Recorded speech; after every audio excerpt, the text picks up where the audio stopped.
Днешната ми карта Таро, десятка чаши, е много свързана с семейните констелации. Защото тази карта се описва с ключови думи като щастлив дом, семейство, споделена любов, радост, благодарност, принадлежност. Все неща, които ние искаме,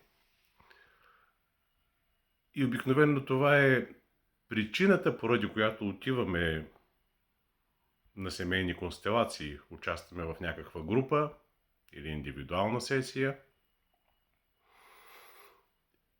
И това, което днес осъзнах, е, че всъщност въпросът не е какво да направим или как да имаме тези неща, които искаме.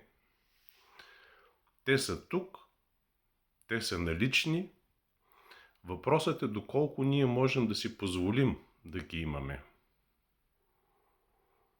Ако чувствате, че за вас е дошъл момента да изследвате това, заповядайте на групата ми за семейни констелации, която ще е на 22 март в Йога Хармония, Русе.